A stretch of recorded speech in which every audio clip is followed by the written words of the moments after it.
नमस्कार, मैं आपका दोस्त डॉक्टर अशोक त्रिपाठी।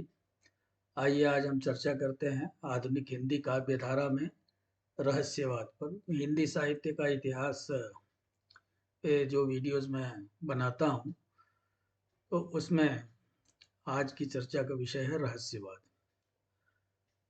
मित्रों, इसके पहले की चर्चा प्रारंभ हो, आप वीडियो को सब्सक्राइब अवश्य कर लें। छायावादी काव्य की एक विशेषता रहस्यवाद भी है। छायावादी काव्य में कवि अंतर्मुखी रहता है और जब उसकी अंतर्मुखी दृष्टि प्रत्यक्ष जीवन को भेद कर उसके संचालक रहस्यों को उद्घाटित करने लगती है, तब रहस्यवाद का जन्म होता है। दूसरे शब्दों में हम ये कहें कि हिंदी साहित्य में छायावाद की एक महत्वपूर्ण प्रवृत्ति के रूप में ही रहस्यवाद का जन्म हुआ और विकास हुआ है, ये कह सकते हैं। तो रहस्यवाद शब्द जो है, अगर देखा जाए तो शब्द की दृष्टि से यह अत्यंत आधुनिक है। ऐसा कहा जाता है कि रहस्यवाद शब्द का जन्म रविंद्रनाथ ठाकुर या रविन्द्रनाथ टैगोर के काव्य के साथ हुआ। कविंद्र रविंद्र की गीतांजलि की कविताओं को मिस्टिक कहा गया, मिस्टिक पोएट्री कहा गया देशी विदेशी आलोचकों के द्वारा। परंतु वाद की दृष्टि से अगर विचार किया जाए तो वाद की दृष्टि से रहस्यवाद अत्यंत प्राचीन माना जाएगा। रहस्यवाद शब्द का प्रयोग हिंदी में सर्वप्रथम 1920 ईस्वी में हुआ, जब मुकुटधर पांडे, सुमित्रानंदन पंत, जयशंकर प्रसाद आदि की नवीन कविताएं सामने आई, तो उनकी आलोचना प्रत्यालोचना के लिए रहस्यवाद शब्द का प्रयोग आलोचकों द्वारा किया गया। तो रविन्द्रनाथ टैगोर, जैसा हमने पहले कहा कि गीतांजलि को आलोचकों ने मिस्टिक पोइट्री कहा था, और उनका ये मानना था कि उसके मूल में मिस्टिसिज्म या रहस्यवाद निहित था। तो मिस्टिसिज्म के लिए हिंदी में, मिस्टिसिज्म अंग्रेजी का शब्द है, तो उसके लिए हिंदी में एक नया शब्द गढ़ लिया गया जिसे रहस्यवाद कहा जाता है। तो मित्रों, रहस्यवाद में कभी आँखों से दिखाई पड़ने वाले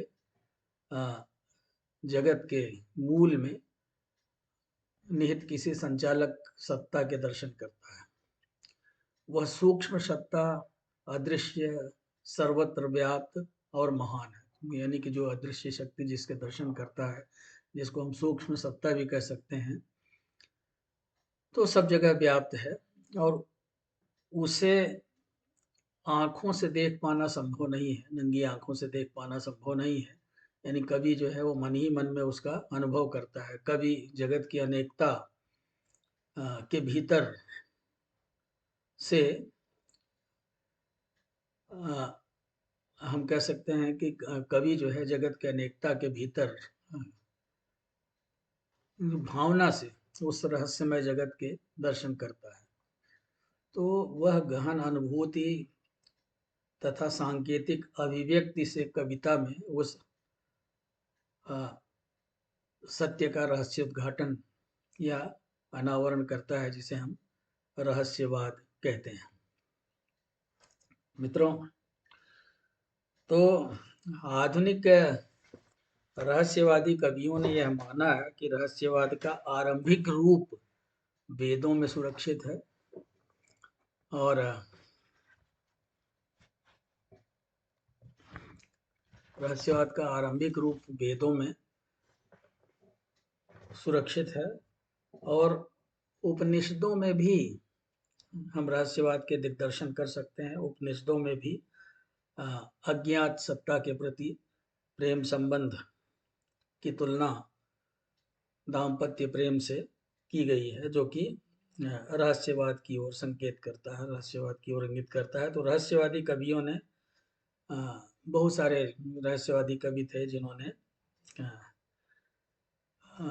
शैवागम, तंत्रनाथ, सिद्ध कबीर, मीरा इत्यादि जितनी भी इन लोगों की रचनाएं हैं, उनमें रहस्यवाद को ढूंढने का प्रयास किया है और काफ़ी हद तक वो सफल भी हुए हैं।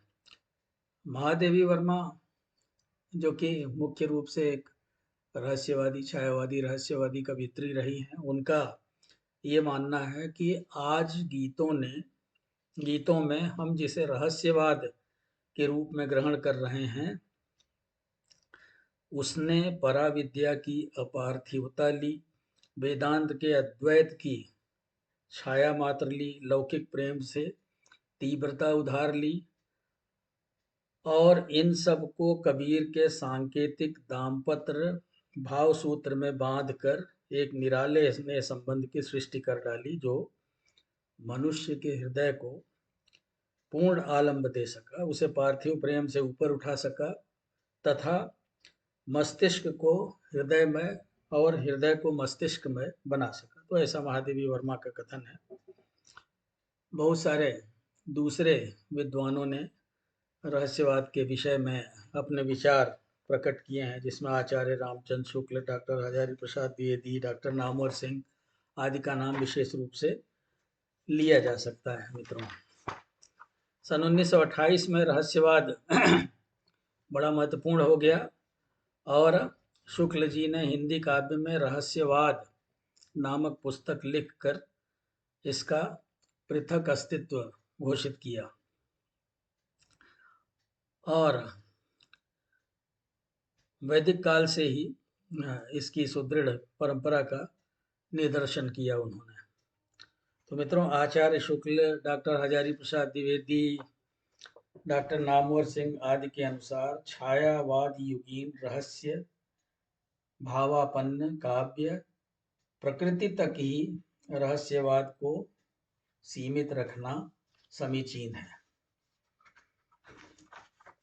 तो वस्तुतः रहस्यवाद क्या है? रहस्यवाद छायावाद की ही एक विशेषता है। छायावादी काव्य की ही एक विशेषता रहस्यवाद को माना जा सकता है। छायावादी काव्य में कवि अंतर्मुखी रहता है, जैसे कि हम अभी पहले भी हमने चर्चा की, और रहस्यवादी कवि उस महान या विराट सत्ता के प्रभाव से अभिभूत हो जाता है और कभी कभी भावावेग में उसकी झलक मन में अनुभव करता है और यह झलक क्षणिक होती है। इस तन्मयता की स्थिति को कवि स्पष्ट रूप से नहीं कह पाता। इसे कह पाने में वह विवश हो जाता है, जिसे अनिर्वचनीयता भी कहा गया है। तो रहस्यवाद को एक निजी विश्वास माना गया है, जिसके अनुसार सत्योपलब्धि अथवा सत्य की उपलब्धि नितांत निजी एवं वैयक्तिक वस्तु है और किसी सत्य कथन की सत्यता उस कथन को या उस कथन से उत्पन्न होने वाली तीव्रता से ही मापी जा सकती है। परिणामतः रहस्यवादी कविता का सृजन ही नहीं बल्कि उसका ग्रहण भी नितांत निजी और वैयक्तिक कार्य है। तो अध्ययन की सुविधा के लिए रहस्यवाद के अनेक भेद किए गए हैं और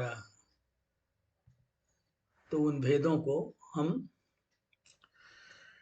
इस प्रकार से समझ सकते हैं, जैसे ये कहा गया है कि रहस्यवाद जो है वो सौंदर्य परक रहस्यवाद, भक्ति परक रहस्यवाद, दर्शन परक रहस्यवाद, प्रकृति परक रहस्यवाद, प्रेम परक रहस्यवाद और शिशु परक रहस्यवाद। रहस्यवादी कविता की एक विशेषता यह है कि उसमें अज्ञात और असीम से मिलने की कामना दिखाई पड़ती है।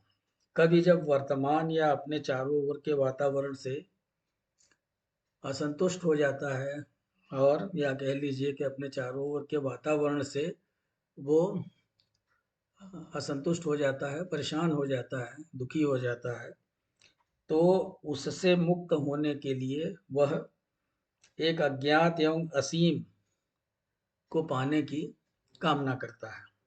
तो ऐसी कामना में उसे उन्मुक्त वातावरण की अनुभूति होती है। अज्ञात असीम प्रिय उसे मिल ही नहीं पाता, लेकिन अपने अज्ञात असीम प्रिय से मिलन की कामना उसके मन में बनी रहती है। उसे पाने के लिए वो आतुर रहता है और उसके विरह में भी वो आनंद की अनुभूति करता है।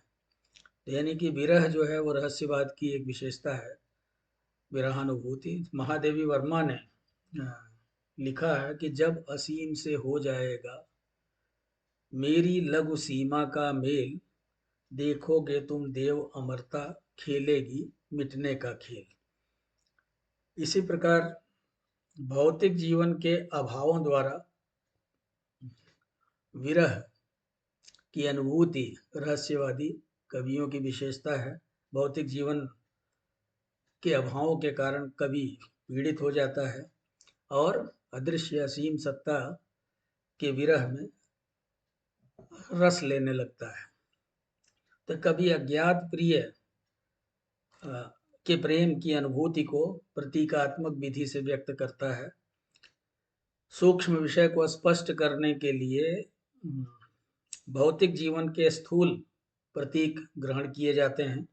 रहस्यवाद में अशारीरिक को शारीरिक बनाकर प्रस्तुत किया जाता है।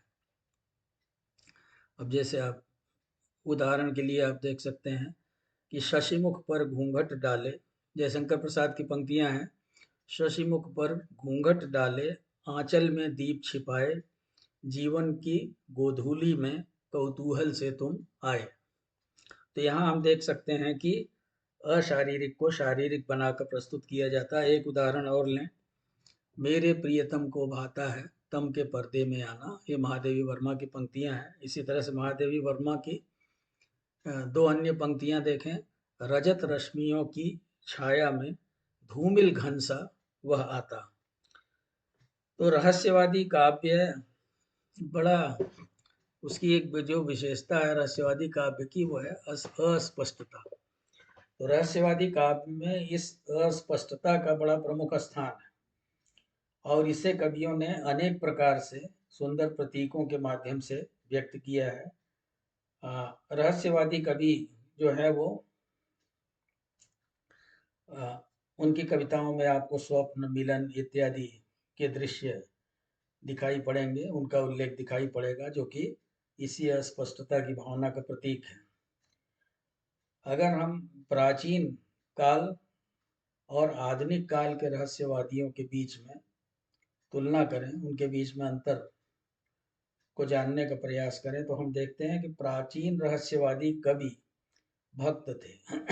यानी कि प्राचीन जो रहस्यवादी कवि थे उनका प्रमुख कार्य था ईश्वर की भक्ति में डूबे रहना। तो रहस्यवाद का विकसित रूप कबीर की कविता में मिलता है।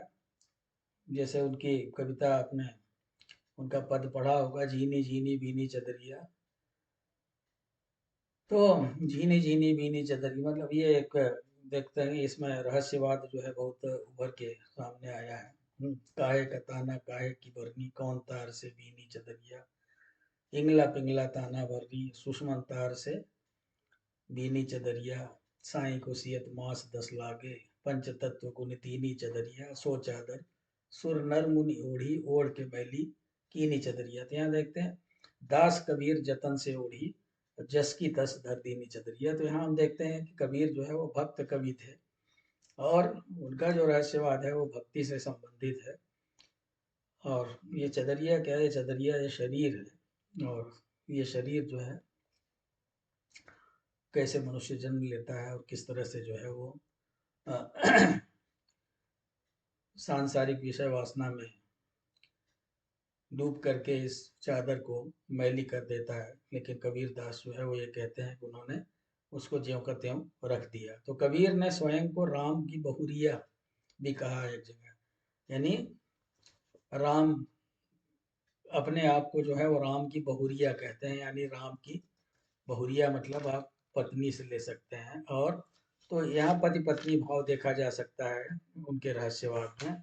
और अपने हृदय की पीड़ा को, अपने हृदय की तड़प को उन्होंने व्यक्त किया है तथा इसी तरह से वो कहते हैं दुल्हन गावो मंगल चार, तो दुल्हन गावो मंगल चार कह करके वो अपने हृदय के प्रेम को अपने हृदय के स्नेह को, अपने हृदय के राग को प्रकट करने का प्रयास करते हैं। उनका प्रियतम निर्गुण है, चूंकि कबीर दास जो थे वो निर्गुण धारा के कवि थे, तो उनका प्रीतम जो है निर्गुण है, रूप आकार से रहित है, निराकार है। मीरा को हम देखें तो मीरा भी जो है वो भी कहती थी मेरे तो गिरधर गोपाल दूसरों न कोई रे। तो मीरा ने भी जो है गिरधर को ही अपना पति माना है। वो ये कहती मेरे तो गिरधर गोपाल दूसरों न कोई रे, जाको सिर मोर मुकुट मेरो पति सोई रे। तो उन्होंने गा गा करके अपने पति को रिझाने का प्रयास किया है। रहस्यवाद के लिए सूफी साधकों और हिंदी के प्रेम मार्गी कवियों की ओर भी हम दृष्टिपात कर सकते हैं। आधुनिक काव्य धारा में रहस्यवाद का नया संस्करण हमें दिखाई पड़ता है। प्राचीन संतों की तरह यहाँ पर योग और तपस्या इत्यादि नहीं है, बल्कि छायावादी कालीन रहस्यवादियों की रहस्य भावना केवल अनुभूति के स्तर पर है और वे साधक नहीं है। यही दोनों प्रकार के रहस्यवादियों में प्रमुख अंतर है। महादेवी वर्मा प्रिय के प्रति जिज्ञासा व्यक्त करते हुए कहती हैं कि सजनी सजनी कौन तम में परिचित सा, सुधि सा छाया सा आता, सूने सस्मित चितवन से जीवन दीप जला जाता। तो इस तरह से हम समझ सकते हैं कि अनुभूति की जो गहनता है महादेवी में, वो उनके काव्य में दिखाई देती है। विरह जो है वो पहले भी हमने कहा, विरह रहस्यवाद का एक प्रमुख अंग है, जो कि प्राचीन एवं आधुनिक दोनों प्रकार के रहस्यवादियों की रचनाओं में देखा जा सकता है। विरह की प्रधानता के कारण ही डॉक्टर नामवर सिंह कहते हैं कि विरह की प्रधानता के कारण ही रहस्यवादी गीत आंसू से गीले कहे जाते हैं। गीतों के सहारे व्यक्तिगत विरह की उद्भावना जो है वही रहस्यवाद का मूल विषय है, और उसके लिए प्रकृति का कोना कोना झांक डालना कवि अपना कर्तव्य समझते हैं।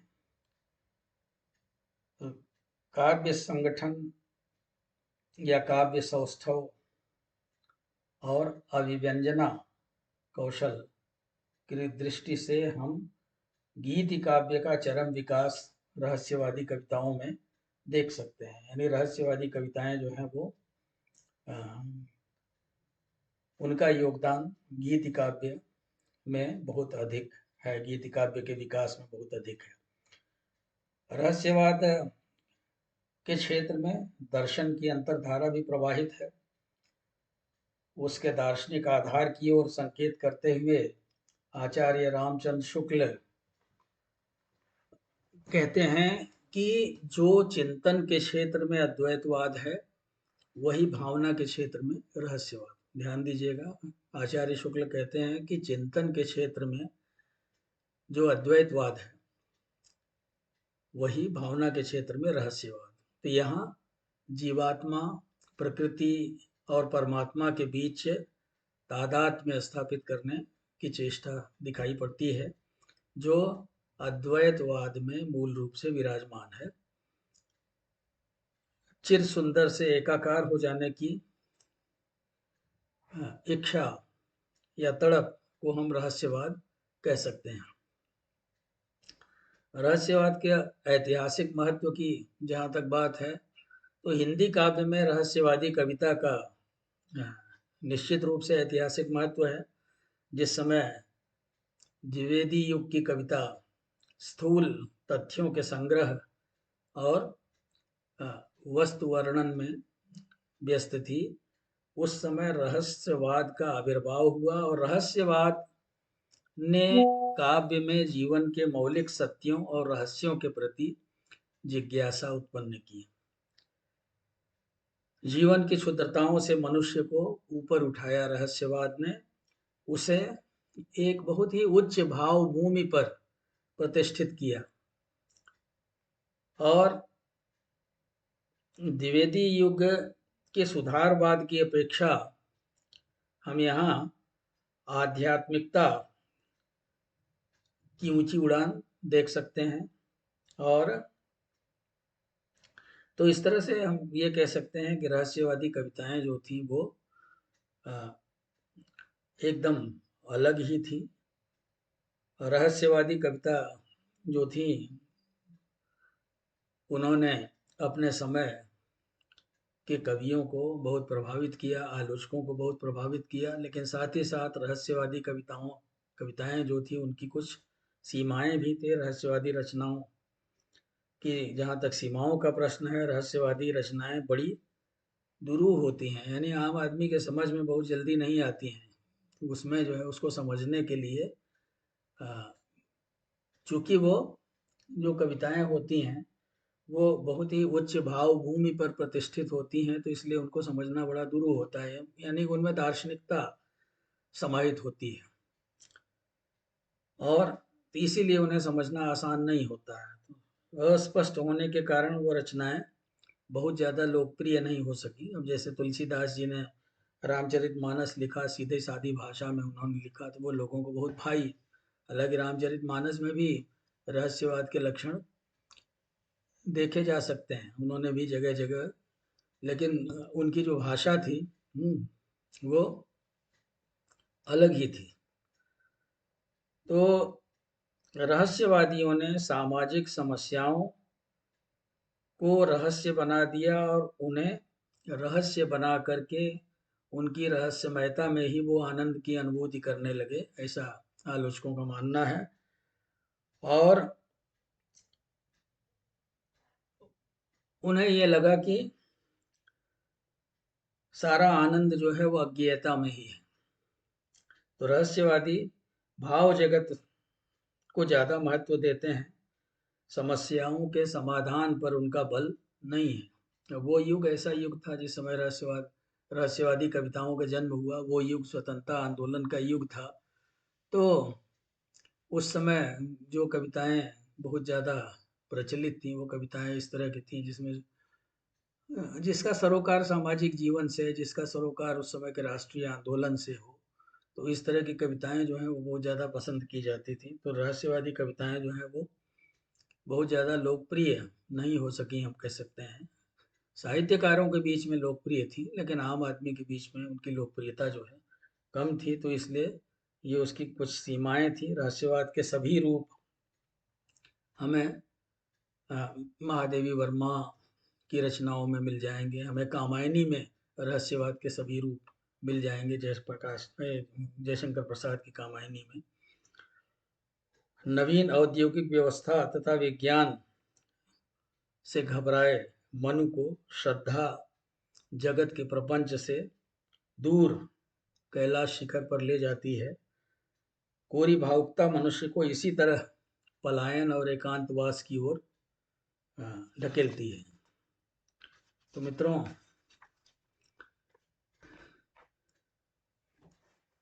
हम कह सकते हैं कि जो रहस्यवादी कविताएं थी वो परिस्थितियों को समझने और समझकर संघर्ष करने की प्रेरणा नहीं दे पाती थी।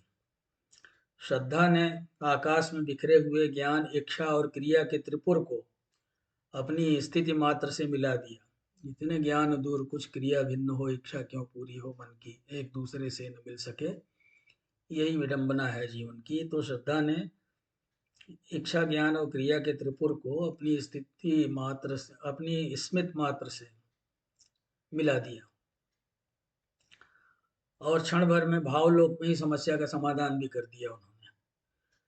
तो यथार्थ जगत में समस्या का जब तक समाधान नहीं होगा तब तक उसका कोई महत्व नहीं होता है।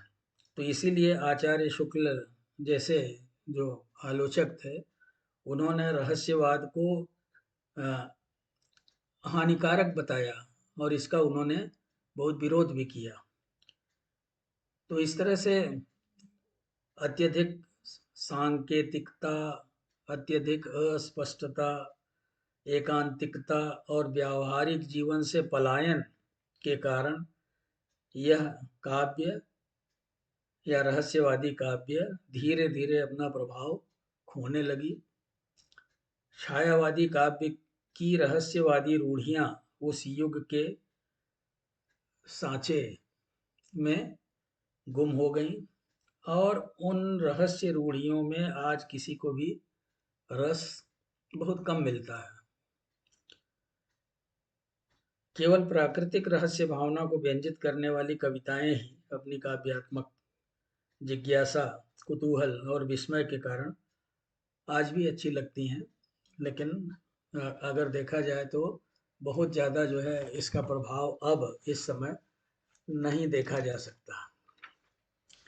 तो रहस्यवादी इस तरह से आपके समझ में आ गया होगा मित्रों कि धीरे धीरे जो है रहस्यवादी कविता जो है वो अपना प्रभाव खो बैठी। तो युग बदलता रहता है, समय बदलता रहता है, नई नई विचारधाराएं आती रहती हैं और इसी तरह से नई नई काव्य प्रवृत्तियां भी आती रहती हैं।